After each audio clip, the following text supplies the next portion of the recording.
Bafana Katonda wa RAGGA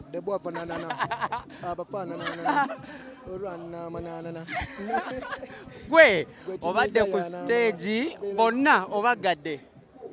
bonna wallahi thank you so much almost okubye okuva watandise nga vibe yemu kati ate ogenze ku kapiano nako nokagala andi time atenga tetumana nenga chakabenye mwana wembanga techaka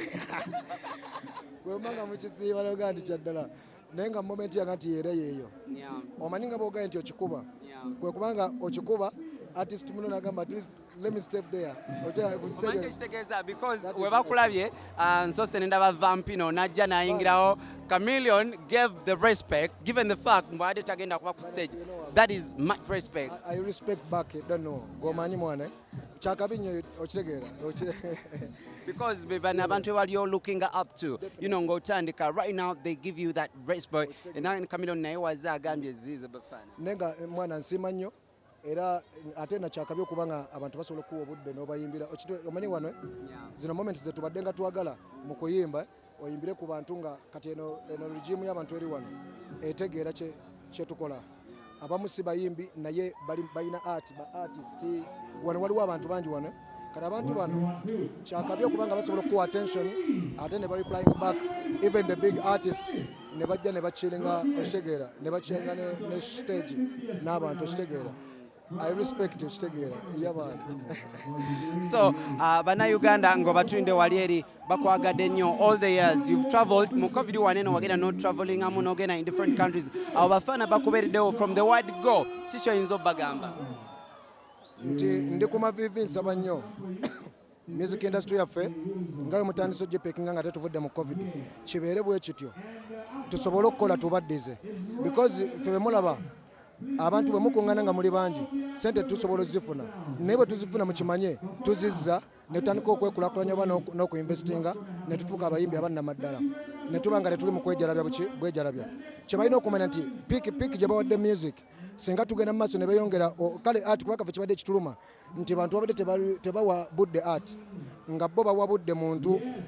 aguliridde ekyo oba omuntu omuwadde sente oba okoze kinenga it's not in a positive okitegera way kati ne tujjanga okitegera kati tujja tumuvinga kubanga buli lwe bagamba mu ensi ekyali mabega ekirifuula okubanga ekyali mabega bye bino nga byolaba ebyo bye bifuula ensi kubenga ensi ekulakulana nakutegeera kati abantu batandika okukola ebintu nga tebikwatagana abantu aba ensi batennakula ensi bwekula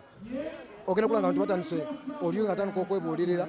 ng'oli tasobola kubba simu ya muntu omuntu kwegamanga okitegeera kali gwamba abantu kyebalina omanya nti eyo piiki gye bawadde music era okuvira ddala from the bottom gweraba laba the level Bobi Wine kwali laba the levels ba Chameleon ko bali gweraba levels abantu bafuna gifts omuntu nakwata emmotoka ya milioni 8.7 billion naji gifting omuyimbi that is a big thing namwe omukisimane mukiwa credit bye bigenda nti twagala kulaba positivity oba twagala kulaba bintu ebikwataganya nga tukwatagana okitegeka kati nga wano kyensanyiza Dr. najja ku stage Vampos najja ku stage gwamba bangi Mr. Moshi ate nga omina byabufuzi gwamba abantu abo mu biti byabwe kitegeeza nti no now we are coming together basobola okwatendinga okitegera kati singa tuba bwe tutyo okimanyi nti nga bwe tubadde ku stage oba katugambe for example nze ne Dr. Jose Chameleon ne Vampos tusobola okulezinga no shoyinza okugaana okukola naye okimanyi gwatanga amaanyi gali bwe gatyo nga bwe tubadde nga we can do that nga microphone bw'okoba okuba giwe munno nga abayimbi bali backstage wano nga shoye bagi oteekewo mu nsi muganda nga abantu batandika okukyapreciatinga ne bakiwa obudde ne bakinoonyerezaako ne batandika kale okinterpretegera omanya nti nno okisanyo nze si sente si ki kumbuuza kibuuzo ng'ekyo because nze kyatwala ngambe mukanjige ennanga nabiyigira mu church n'essaali nnyo active naye bwe nakitegera mu kintu kya ddala ningamba ekitegeeza kantandike kufuna lessons ntandike kubeera serious ate nga kirungi it is food for the soul nengamba nga kinkolera bulungi kati nga ndaba abantu banjogerako nakuleetera negative biki nenga boddeyo nokwate nenga yogamba nate kye banjogeddeko bani kye bakoze kino tebannakitegeera mani nti this is the way to go because music namwagala nnyo kati mbadde mu kulaba nga gwe banakubuuza lwaki oyagala okuba presenter kugamba nedda njagala okumanya abantu kubanga abantu bajja ne babeeta ebirowoozo byabwe otegeera ensi eragaba oba abantu kyekigenda okiddako so kati ekyo kinsanisa okuba nga obuuza ekibuuzo ekyo nti ekyandeeta okuyiga ebyuma ebyo music wange aleme kuba baleme mudawutinga kubanga nga bwolaba era music waffe babadde bamita wa kiyaaye mu biki basobole okulaba nti music ali bamukodinga kati omuntu gamba amubelieving esobole okufuuka genre ya music ekkiririzibwamu nga otegeera nga music oyo nga omuntu n'omulala asobola omuyimba nga kati nga Kamili bwe yakuba style yeeyo eya afrobeat mixed eyo nejja netulamba kati Kamili yateekawo ensigo eyo ensigo eya okitegeera ya afrobeat eyo ye yagikuza wano kati kyova olaba nga is powerful ayina byayongeddeko kati nze njagala kubeera ng'abasajja ng'abo okubanga okola ekintu naye nga ne bona oba ovuddewo bagenda kyo kiyigirako kitunuulira kukyetegerera kubanga ebimu bye tuyimba bajja bitegera mu maaso nga si kati kubanga futures ozimanyi bw'oba muyimbi wa ddala oyimba futures kati gwe tofaayo bano baba tebabitegedde naye mukama mulungi nti batandise obitegera nga tukyali balamu mukama mulungi webale nnyo Ziza. Thank you.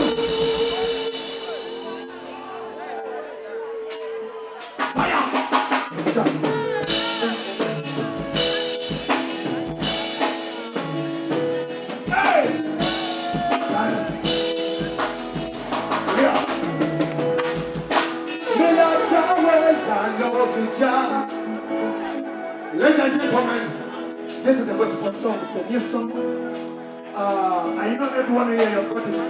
blessing from God. You have got anything from God. If you have God, if you have life,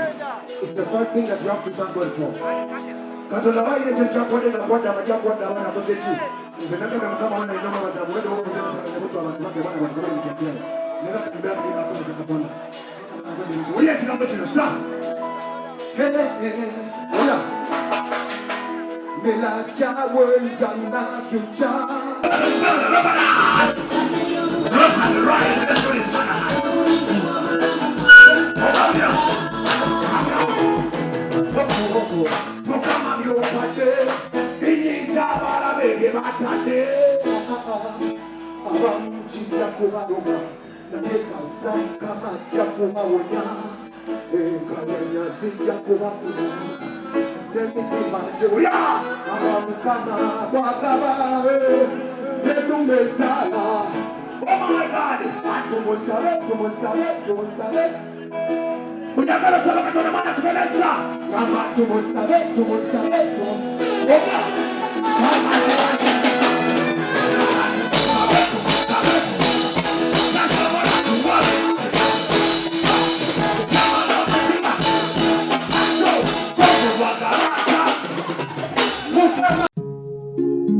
Oyagala omukolo gw'ogwenjawulo gubeere n'ebijjukize mu nnyumba yo kankwanjulire Backing Montage Photo Studio ffe bakafuluma okukuba ebifaananyi n'okukola video. Olina wedding, birthday party, kukyala, nika, baby shower, photoshoot oba music shoot na buli kimu kyonna ky'oyagala ffe tusobola okuwa ebijjukize ebirungi eri ebirooto byo ate nno mwana wattu kusintiiza omuntu wa bulijjo. Tusange Bannankulabi ku Bitaala ku Prime Tower Level 3 Room D04. Okumanya ebisingawo tukubire ku nnamba zino 0702 104 125 oba noti 755 3 731 oba noti 777 noti 23 4 noti 5. King Montage Photo Studio ffe tusobola okuwa ebijjukize ebirungi ate nno mwana wattu kusintiiza omuntu wa bulijjo.